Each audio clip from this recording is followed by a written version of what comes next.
Packaging मैं समझता हूँ मदर ऑफ द इंडस्ट्री है। कोई भी प्रोडक्ट पैकेजिंग के बगैर इंटरनेशनल कस्टमर के पास या डोमेस्टिक कस्टमर के पास पैकेजिंग के बगैर, चाहे वो प्राइमरी हो सेकेंडरी हो, कोई प्रोडक्ट ही नहीं पहुंच सकती। और मैं समझता हूँ पाकिस्तान की इकोनॉमी में जो इस वक्त जो भी एक्सपोर्ट हो रही है 30 बिलियन की, तो इसमें 10% पैकेजिंग का भी शेयर्स है इनडायरेक्ट। के लिए फिर हमने 2011 में सुंदर नगर स्टेट के अंदर जगह ली और वहाँ पर फिर हमने state of the art flexible plant लगाया।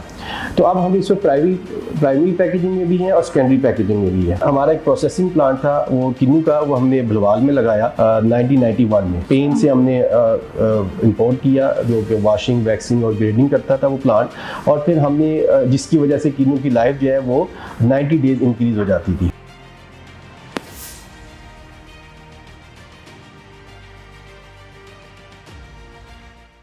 अस्सलाम नाज़रीन, आप देख रहे हैं इनकलाब ज़माना। मैं हूं आपकी होस्ट अफसर मलिक। जैसे कि हम आपको मोटिवेट करते हैं, बहुत सी स्टोरी, इंस्पायर स्टोरीज आपके सामने लाते हैं। आज मेरे साथ जो हस्ती मौजूद हैं, उर्दू डाइजेस्ट आपने बहुत ज़्यादा पढ़ा होगा। हर इंसान बचपन में, जो मेरे नाज़रीन हैं जो पुराने हैं, जो पढ़ते हैं, अभी भी बच्चे पढ़ते हैं उर्दू डाइजेस्ट, उनके ऑनर मेरे साथ मौजूद हैं। और दूसरे, इन्होंने बहुत लंबी जर्नी अपनी स्टार्ट की और अभी तक जो इनके पास अभी करंट डेजिग्नेशन है वो बहुत बड़ा डेजिग्नेशन है। फेडरेशन चैम्बर ऑफ कॉमर्स के वाइस प्रेसिडेंट हैं ज़की जासम हमारे साथ हैं। इनसे पूछते हैं ये जर्नी कैसे स्टार्ट की। अस्सलाम सर। जी वालेकुम सलाम। सर, मुझे ये बताएं कि आपकी जर्नी बहुत लंबी। उर्दू डाइजेस्ट जो कि एक ज़माने में बहुत ज़्यादा पढ़ा जाता था, अभी भी लोग इस नाम से बहुत ज़्यादा फेमिलियर है, इसकी जर्नी बताएं। आपसे बहुत शुक्रिया सबसे पहले आपका। मैं इसको थोड़ा सा बताऊं, ये जो जर्नी है उर्दू डाइजेस्ट की, ये मेरे चचा और वालिद साहब ने शुरू की 1960 में, और ये उर्दू का पहला मैगज़ीन था मंथली, और ये जस्ट लाइक रीडर डाइजेस्ट था। और इसके अंदर हर किस्म की जो इन्फॉर्मेशन होती थी, उसमें साइंस से रिलेटेड, टेक्नोलॉजी से रिलेटेड, पॉलिटिकल उस पर फोकस होता था, दीनी चीज़ों का फोकस होता था। एक ज़माने में शिकारियात बहुत पढ़ी जाती थी, उसके ऊपर लिखा जाता था। तो ये आप समझें कि एक्स्ट्रा डाइजेस्ट था जो कि फैमिली स्पेशली घर का हर फर्द पढ़ सकता था, और आज भी पढ़ रहे हैं। तो बेसिकली ये एसिड है पाकिस्तान का, और जिसमें मेरे जो चचा है अल्ताफ़ हसन कुरैशी जो एडिटर हैं इसके, और जो मेरे मरहूम वालिद साहब हैं वो इसके मैनेजिंग एडिटर थे डॉक्टर एजाज हसन कुरैशी। तो ये इस तरह से जर्नी चल रही है, और इसमें काफ़ी मुश्किलात भी आई मेरे बुज़ुर्गों को डिफरेंट अदवार में, लेकिन उन्होंने तमाम मुश्किलात को देखा और उसको फेस किया, और उससे उन्होंने अच्छे तरीके से निकले। और इसी तरह साथ साथ मेरे वालिद साहब ने 1975 में से कोशिश की डिफरेंट बिज़नेस करने की भी, तो उसमें उन्होंने शूज़ भी एक्सपोर्ट किए, और फाइनली 1985 में आकर उन्होंने फ्रेश फ्रूट एंड वेजिटेबल की एक्सपोर्ट स्टार्ट की, और उसको फिर हमने 1989 में एक प्रॉपर शेप दी, जिसका और रोशन इंटरप्राइज एक कंपनी इस्टेब्लिश की, और वहाँ से फिर हमने उसको स्टार्ट किया। उसमें भी मेरे जो बड़े भाई थे खालिद इजाज़, उन्होंने मेन रोल अदा किया, फिर दूसरे भाई कासिम इजाज़ वो शामिल हुए, और इस तरह फिर हम बाकी भाई भी उसमें शामिल होते गए। उसके लिए जो हमारा एक प्रोसेसिंग प्लांट था वो किन्नू का, वो हमने भलवाल में लगाया 1991 में। स्पेन से हमने इंपोर्ट किया जो कि वॉशिंग, वैक्सिंग और ग्रेडिंग करता था वो प्लांट, और फिर हमने जिसकी वजह से किन्नू की लाइफ जो है वो 90 डेज इंक्रीज़ हो जाती थी, और फिर हमने एक्सपोर्ट करना शुरू किया और पूरी दुनिया में एक्सपोर्ट किया। और फिर आहिस्ता आहिस्ता हमें उसकी पैकेजिंग जो हमें चाहिए थी फ्रेश वेजिटेबल की, वो हमें इंपोर्ट करनी पड़ती थी दुबई से या सिंगापुर से। तो 2002 में फिर हमने सोचा कि कुछ हमें डाइवर्सिफिकेशन भी करनी है, तो फिर हमने पैकेजिंग का सोचा, और फिर हमने एक कंपनी बनाई रोशन पैकेजेस प्राइवेट लिमिटेड 2003 के अंदर, और ये स्टेट ऑफ द आर्ट हमने प्लांट लगाया सुंदर इंडस्ट्रियल स्टेट लाहौर में। उसके बाहर उस वक्त सुंदर इंडस्ट्रियल स्टेट नहीं थी, और वो हमने एक लेटेस्ट प्लांट लगाया, और उसमें हमने क्या किया कि जो वुडन क्रेट यूज़ हो रहे थे पाकिस्तान में उसको रिप्लेस किया, और वुडन क्रेट्स हम अपने मुल्क के साथ लकड़ी को इस्तेमाल कर रहे थे, जंगलात को हमारे पहले ही नहीं हमारे मुल्क में, तो उसका हमने अल्टरनेटिव सोल्यूशन दिया जो कि एनवायरनमेंट फ्रेंडली था, और उसकी वजह से जो हमारी जो फ्रूट्स एंड वेजिटेबल की जो वैल्यू है वो भी इंक्रीज़ हुई इंटरनेशनली। उससे पहले जब वुडन क्रेट्स में जाता था, एक तो वेस्ट हो जाता था उसकी वजह से, और उसका कूलिंग वगैरह नहीं होती थी। और ग्रेजुअली फिर हमने 2011 में हमारे जो कस्टमर्स थे मल्टीनेशनल, जिसमें यूनिलीवर, नेस्ले, EBM, ये डिफरेंट हमारे कस्टमर थे, शान। इन्होंने फिर हमें कहा कि आप जो प्राइमरी पैकेजिंग है, फ्लेक्सिबल पैकेजिंग, ये भी स्टार्ट करें। तो उसके लिए फिर हमने 2011 में सुंदरनगर स्टेट के अंदर जगह ली और वहाँ पर फिर हमने state of the art flexible plant लगाया। तो अब हम इसमें प्राइमरी पैकेजिंग में भी हैं और सेकेंडरी पैकेजिंग में भी है। और हमारे जितने भी कस्टमर्स हैं मल्टीनेशनल और नेशनल, जिस तरह पेप्सिको हमारा कस्टमर है, नेस्ले है, यूनिलीवर है, पीएनजी है, ये ऑल ऑन आवर पोर्टफोलियो पे है। और उसके साथ साथ फिर हमने 2017 में अपनी कंपनी को जो रोशन पैकेजेस प्राइवेट लिमिटेड थी उसको फिर हमने लिमिटेड किया, उसको आईपीओ किया और वो सक्सेसफुल आईपीओ हुआ 2017 में। और हमें बहुत अच्छा रिस्पॉन्स मिला मार्केट से और ये इस तरह से हम इसको जर्नी को चलते जा रहे हैं। और अच्छा सर, मुझे ये बताएं, पैकेजिंग जो है वो बहुत डिफिकल्ट एक फील्ड है, क्योंकि टेट्रा पैकिंग की हम बात करते हैं तो कहा जाता है उसमें 7 लेयर्स हैं। कितनी सच्चाई है इसमें? ये आपकी बात ठीक है, उसमें मल्टी लेयर्स उसमें यूज़ होती हैं। उसमें डुप्लेक्स बोर्ड भी यूज़ होता है, उसमें सिल्वर जो है वो भी यूज़ होता है। कई चीज़ें उसमें लेयर्स हैं उसके अंदर। कोई वाटर प्रूफिंग के लिए इस्तेमाल होती है, कुछ उसकी जो प्रोडक्ट होती है अंदर उसकी शेल्फ लाइफ के लिए इंक्रीज़ होती है। तो 5 to 7 लेयर उसमें यूज़ होती है। इसी तरह हमारा जो कोरोगेटेड बॉक्स है इसमें भी 3 लेयर, 5 लेयर, 7 लेयर इसमें भी यूज़ होती है। यस। अच्छा, मुझे ये बताएं कि पैकेजिंग के बहुत डिफिकल्ट है, क्योंकि जैसे टेट्रा पैकिंग का हमने बात की है, उसकी 7 लेयर्स होती है और उस लेयर को कैसे मेंटेन किया जाता है, कैसे हाइजीन से बचाया जाता है, वो भी हमें बताएं। देखिए, टेट्रा पैक एक सेपरेट पैकेजिंग है, कोरोगेटेड पैकेजिंग एक सेपरेट है, फ्लेक्सिबल पैकेजिंग एक सेपरेट है। इसकी बहुत ज़्यादा डिटेल्स है। फ्लेक्सिबल पैकेजिंग में भी 3 लेयर, 5 लेयर यूज़ होती है। उसमें रेजन से फिल्म बनती है और डिफरेंट टाइप की फिल्म यूज़ होती है। पेट भी होती है, पीए भी होती है, डिफरेंट यूज़ होती है।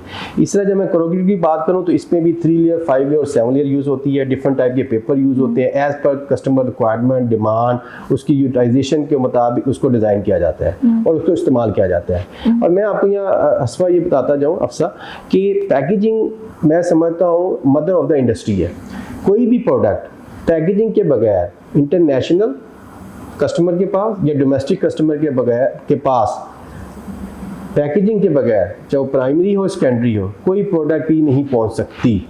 अगर आपने कोई फ्रेश फूड वेजिटेबल अगर आपने स्टोर करना है, यू नीड अ पैकेजिंग। अगर कोल्ड स्टोरेज में भी आपने रखना है, अगर आपने कोई प्रोडक्ट एफएमसीजी को कस्टमर तक डिलीवर करवाना है तो आपको पैकेजिंग चाहिए है।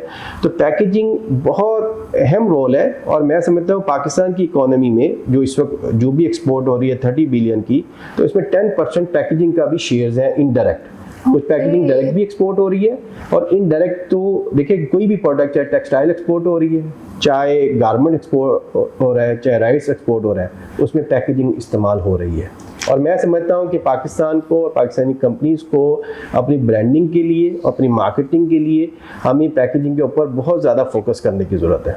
हमने बिल्कुल सही कहा कि जब हम पैकेज करते हैं, पैकिंग करते हैं किसी भी चीज़ को, तो हम उसकी प्रेजेंटेशन देखते हैं कि उसकी पैकेज कैसा हुआ, वो पैक कैसा हुआ। अगर उसकी पैकिंग अच्छी ना हो और प्रोडक्ट अच्छी हो अंदर से, लोग उसको लाइक नहीं करते, डिसलाइक करते हैं कि इसकी पैकिंग नहीं अच्छी थी और ये हो सकता है यूज़ हो, वो यूज़ भी ना हो, वो न्यू हो। अगर उसकी पैकिंग का बहुत ज़्यादा ख्याल रखा, हर ब्रांड कोई छोटा हो या बड़ा, उसके लिए मस्ट होता है कि उसकी पैकिंग बड़ी काउंट की जाती है। और सारे हम कहते हैं कि ब्रांड्स जो हैं वो बहुत ज़्यादा कमाते हैं, वो पैकिंग की वजह से कमाते हैं, क्योंकि उनकी जो लेबलिंग होती है, जो वो डिजाइन करते हैं, आवाम को अट्रैक्ट करते हैं। जो कस्टमर होते हैं वो सिर्फ पैकिंग को देख ही अट्रैक्ट होते हैं।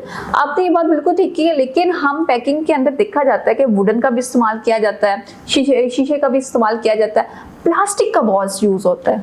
आपकी बात बिल्कुल ठीक है। पैकेजिंग में 4 किस्म के मटेरियल यूज होते हैं। एक पेपर से रिलेटेड पैकेजिंग होती है, नंबर 2 रेजन या प्लास्टिक से, नंबर 3 मेटल और नंबर 4 ग्लास। तो तकरीबन जो 30-35% है वो पेपर की दुनिया में कंजम्पशन है। फिर इसके बाद प्लास्टिक आता है तकरीबन 30-35%, फिर मेटल आता है और 10-15% और फिर ग्लास आता है। तो ये 4 किस्म की मेन, यस वुडन भी यूज होती है लेकिन वुडन बहुत कम, ग्रेजुअली वो कम होती जा रही है क्योंकि ब्रेक होने का डर होता है ना कि कस्टमर को अगर हम सेल कर रहे हैं, दे रहे हैं, अगर वो डिलीवरी करवाता है तो उसमें ब्रेक होने। ग्लास और वुडन एक ऐसी चीज है कि अगर वो ब्रेक हो जाए तो कस्टमर जो है वो नाराज हो जाता है। लेकिन प्लास्टिक का मुझे बताएं कि आप फ्रूट्स के अंदर, जैसे आप फ्रूट्स का भी बिजनेस आपका, प्लास्टिक जो है वो फ्रूट्स पे कितना असर करता है?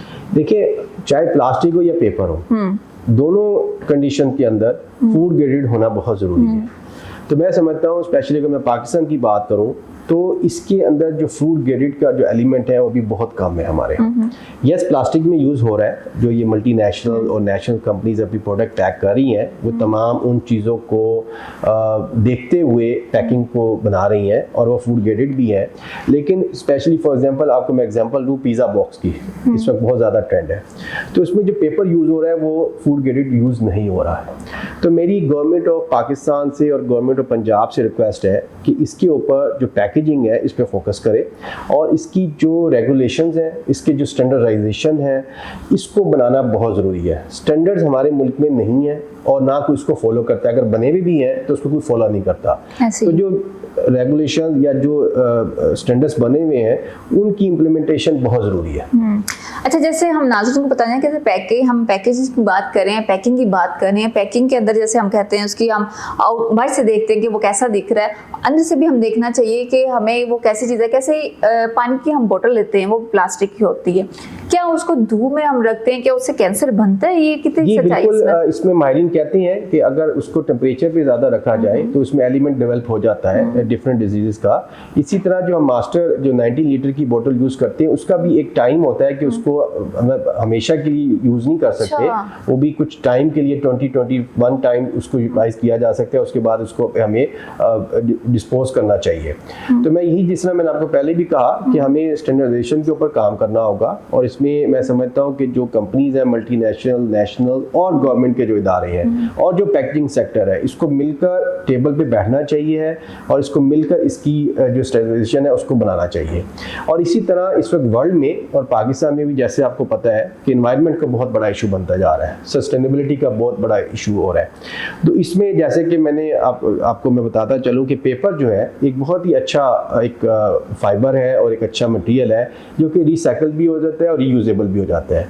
प्लास्टिक में यस, कुछ प्लास्टिक जो रेजन है वो रिसाइकल हो जाता है और कुछ अभी नहीं हो रहा। तो दुनिया इसके ऊपर काम कर रही है और पाकिस्तान में भी इसमें काम हो रहा है कि इसको हम रिसाइकल कैसे कर सकते हैं या रीयूजेबल कैसे कर सकते हैं। ये चैलेंजेस हैं प्लास्टिक के अंदर, लेकिन paper is very safe side के ऊपर है।